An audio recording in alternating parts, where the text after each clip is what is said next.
right? This is where physics and linguistics meet when we study the tonality, the rise and fall in speech. I apologize, I have to elaborate on. So my website is based on a cross-disciplinary, multidisciplinary, transdisciplinary, and interdisciplinary. I study physics, I study music within the context of physics. I get into areas of psychopathology, pathology, parapsychology, areas of philosophy, cognitive neuroscience, metaphysics, phenomenology. Transdisciplinary is where I consolidate computer programming and linguistic models. And interdisciplinary is where areas of linguistics, primarily rhetorical devices and literary devices, right?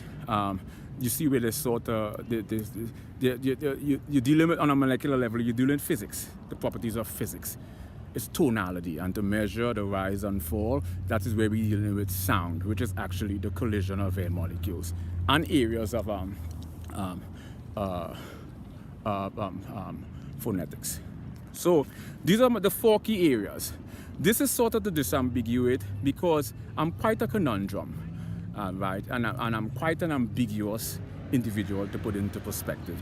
Now, outside these 4 key areas, I do have a vested interest in all of these disciplines independently. Like in philosophy,